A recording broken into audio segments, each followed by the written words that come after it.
Okay, so this is rolling. Let's rock and roll. So, practically seen when we are considering the psychological and camera work in Black Swan. First, we see her alone in the spotlight looking to somewhere in the distance. Still looking into the distance. Then, POV of the guy who's practically approaching her, still very silhouette-y. Protagonist very silhouette in the foreground. Practically the camera moves towards her. Then we have the guy coming into frame. And coming into frame there. It's practically seen alone once again. So normal, alone, she's sitting alone, looking somewhere. Still normal, alone, however, the POV of the guy walking towards her. Same thing goes with Split when the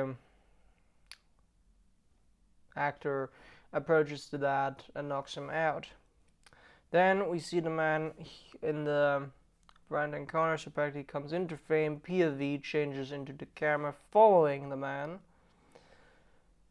Then the man approaches the unconscious protagonist, so practically seen it goes from normal to slightly abnormal as she's not aware of his presence, and therefore, in my opinion, it makes it very spooky. Now she gets up, however, she's completely obnoxious to the man approaching her. See, her back is turned towards him, he's approaching her. Still, now we can see the man, we can see her. Still, she's oblivious to the fact that she's being man. Here we can see it quite nicely. The man is in the background, she's in the foreground, practically seen. She's still obnoxious. No matter where she turns, maybe in this scene, maybe she notices it or she has a suspicion of it. However, no matter where she turns, the man is always out of sight of her practically eye line. So the camera follows them both as they dance around each other, in other terms. I mean, she's still very obnoxious of the man. Now here it goes from slightly abnormal to abnormal. Man transforms into the Meg in Swan Lake. Obviously for matches we cannot do that because, you know, no masks or scary gimbal. But then again, the man has transformed into a monster. So as you can see here, it's normal, POV, going in, guy comes in, camera follows guy, protagonist is obnoxious that the guy's actually behind her, you know, just looking around. For matches, we could do it like this. I mean, she's obnoxious in the fog. I think for the second illusion where we deal with Aurelia, because I love how Moena is practically led astray by her own sister, and it turns out to be something completely out of the ordinary. But for Aurelia, we could definitely do that, I think. I mean, she's practically lost in the fog. She sees a light, she follows it. Scratch lucid, we can use them in the first word if it is allowed, but I think we can go from that approach because, you know, no matter where she turns, the guy or the man is always behind her. I find it really, really, really interesting, really spooky and haunting. Okay, now coming to this is where Nina sees the double. Again, you know, it's normal, she sees something, normal woman, normal alleyway. Normal, still she sees something, back to Nina. She's still watching, normal, it's still normal, back to Nina. Case slightly suspicious, but, you know, it's just a woman standing. So, walking, we follow her, she sees something, she's still standing.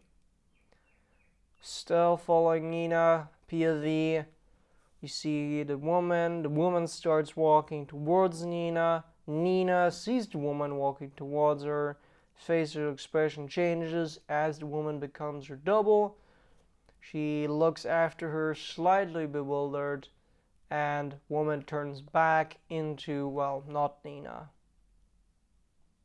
not being Nina. Then so here we have normal to abnormal, back to normal. Think, yes, it is an interesting effect, but, well, maybe we can use it for Moena. When she sees Aurelia standing in the fog, she decides to walk towards her. Aurelia walks towards her, and then Aurelia becomes, well, something different. And then practically, instead of, just going back to normal, Aurelia dies. So we could technically do that. Now, again, bathtub scene. It goes from normal, she's sitting in the bathtub, normal, she's underwater, normal, POV, everything is normal. Normal, blood starts to go abnormal as blood splatters into the bathtub. She opens her eyes, she sees her double practically above her, wakes up, everything is normal again. To explanation of the abnormal, she practically cut herself in the fingers. So again, we have a very interesting transition here. It's from normal to abnormal to normal, and then reveal of what caused the abnormal. Again, for the ballroom scene, first everything is normal.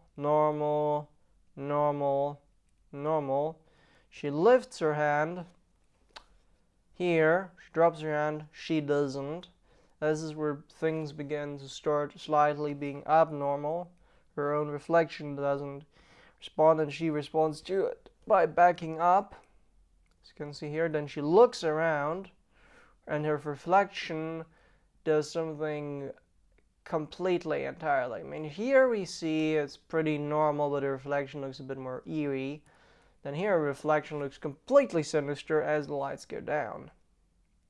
Then again, we have POV. We follow practically the protagonist as she's walking through it. Then we see what she's seeing. There's a dark figure somewhere in the background. Again, POV. Close up, over the shoulder, close up. She sees something. Don't know what it is. She still sees something. And here we come to practically seeing. We see the protagonist as she sees something to a POV of what she practically sees. So again, it's normal to abnormal to normal practically seen. So considering this, yes, it's a human with red eyes. Why is it scary? For the simple reason she has red eyes. It's wild, mystical, beastly, like. So yes, could consider it. Now coming to this scene here, it's again normal to abnormal, but as a bit more long build-up. Nina comes into the thing, she notices, changing room, notices something off screen, switches over the shoulder, her POV, someone is sitting in her dresser, back to her, and practically seeing, we see her in the mirror, she turns into Nina. So again, we have the effect, she turns around, becomes a different person. So I have that also matches, Scold, the woman who takes on Aurelia's appearance, turns around, she's actually not Aurelia, but something different. So yes, we could theoretically incorporate it. It's really, really scary because it's one person and then suddenly it's her doppelganger. So practically seen, normal to abnormal again, and then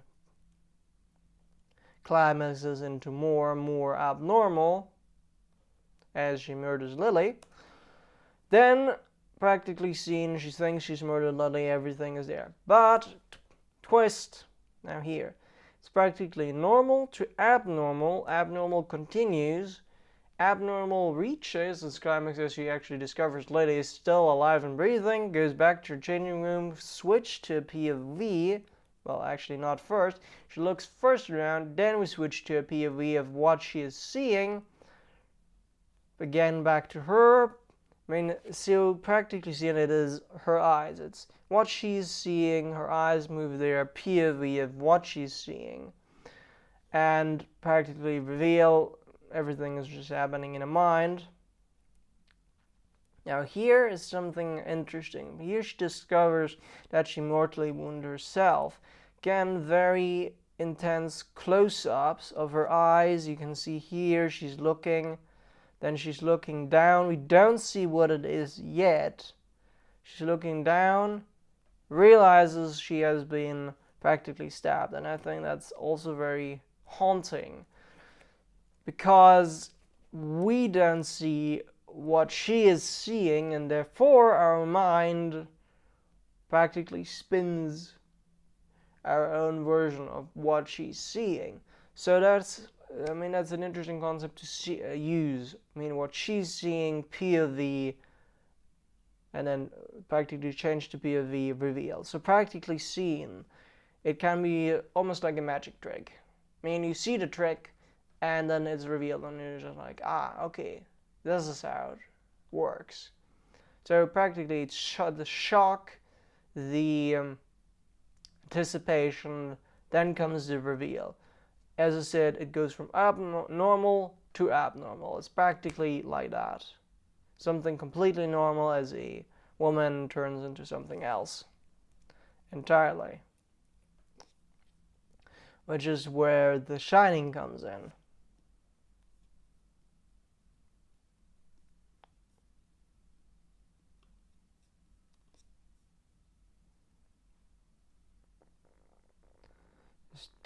What? Shining, again, it's normal. He's playing darts. Normal. He sees something off screen. Close on his face. He sees the two girls standing in the thing. So again, normal. It focuses first on his expression. Extreme close-up or close-up. He sees something off screen. Reveal. There's something standing off screen, which we don't see. Then, obviously we have that look. It looks kind of scary, I think. Very freaky, very natural, so I could use that for matches as well, because, there's no mask behind it. Well, obviously he's a great actor, but, I could theoretically use something similar to this technique. Again, it's so coming back towards the normal, abnormal POV. This scene, for example, when he's riding his tricycle around the entire hotel, is we follow him. We follow the protagonist, and then we see. Practically seen, we don't see through his eyes, but we see what practically the observer is seeing. So technically seen, we don't see through his eyes. It's not a POV, but we still see the two girls standing at the end of the corridor.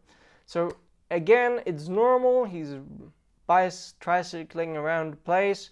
We follow him, reveal there's something spooky there. So I think we can also use that in matches to a certain degree, because think about it, we're following the protagonist through the fog. We could do a POV, or we could just simply follow her, reveal, okay, there's actually something creepy. I think this works if you have a lot of space to walk around with, but I think it also could work because either it's the monster following the protagonist, which we'll also cover, but in this case, we are, as the audience, following the protagonist around. Yes, is the scare, therefore, it's an abnormal scare in a normal setting. We're just following around, there is the monster there, or the two girls in this matter. So again, it's normal, now around the corner, abnormal. Okay, considering the bathroom scene, that's one of the classical examples of The Shining. So POV, we don't practically see who it is. POV, POV, POV, we see, okay, it's his POV. So normal, normal, normal, still normal, normal, normal, normal. So there's a specific cinematic technique which Alfred Hitchcock also used. It's practically seeing you cut back and forth between an actor and a subject that he's viewing on. So for example, take the example, a man smiling and a group of children playing. Now what do you think? Oh, he's perhaps happy. Now change that. He's smiling a bit more sinisterish. Take the group of the children. Okay, maybe he is a pedophile who practically kills children at his spare time. So practicing this technique, also The Shining implies, it's practically seen, we see the protagonist usually in a medium sort of frame looking at something off screen. Then reveal, he's looking at a naked woman sitting in a bathtub. I mean, everything is still pretty normal, just that it cuts back and forth between these two. I think this is because it establishes a normal setting. Obviously, it's a bit freaky that you have a naked woman in a bathroom, but it's still considered pretty normal. Normal, normal, and here it begins abnormal. You can see here, his eyes is like this, and then his eye sees something which is off screen. We as the audience don't know what it is, but we know, okay, maybe there's something wrong. He becomes more terrified. I mean, we still don't see the woman. I mean, the woman seems pretty normal, but what is scaring him? So that question remains there, and I think it's a very, very clever technique, and I really want to use that also in matches. I mean, I think I do use it in matches when Moana again encounters Aurelia in the fog. I mean, she touches her shoulder. She thinks she's her sister. And then Aurelia spins around, and she's actually not. In The Shining, it's practically seen, revealed in the mirror, that he's in fact hugging a dead woman. And you can see here his terror in the eyes, and you can see the woman lying in the bathtub, murdered. So, going back a few scenes, what do we see? A woman lying in a bathtub. Now, considering it a few more, woman lying in a bathtub, however, dead and murdered. And we can see here he's utterly terrified. Again, it uses the POV of both monster and protagonist. Practically seen, POV, monster comes at the protagonist, and then we can see the monster coming towards the protagonist. Again, that woman, monster coming towards the protagonist, monster coming towards the protagonist. Protagonist point of view, woman getting out of the bathroom sink, and practically seen end. So again, an example of how a situation can turn from completely normal to abnormal and therefore create a certain physical scare, practically seen. So best way is normal to abnormal. How we do it is completely up to the director or something, but it is that change. Something completely normal as a naked woman turns into, well, you know, murdered naked woman. I mean, again here, I mean, it's normal, normal, normal. She sees something which is hidden from us. Reveal, it's practically seen that the sign that her husband is being driven insane. Again, normal, and then abnormal as he comes in and practically murders him. Now, which I find very interesting play with cinematography and camera movement is the last thing where he runs through the maze. Camera follows him before practically first shows the protagonist with his axe going after him. Then it cuts to the camera following him. So therefore, what we as audience could assume is that the protagonist with the axe is chasing his own kid through the maze. Continues, it continues, it continues, POV. Now we can see, okay, he's actually chasing after him, so our suspicion has been confirmed. He's chasing after him. Then we cut to the POV of the antagonist, or in this case, protagonist, antagonist/protagonist, monster with an axe, whatever you want to call it. And then practically that's it.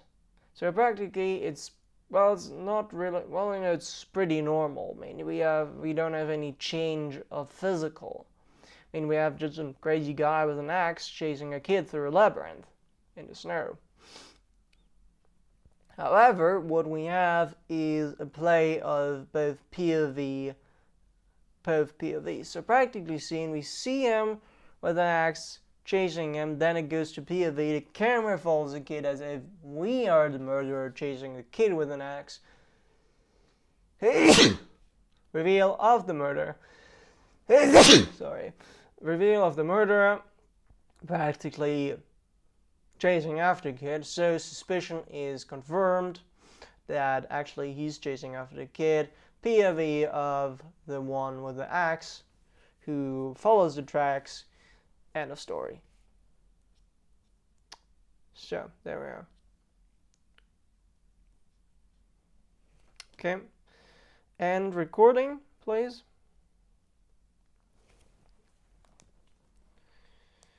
And that.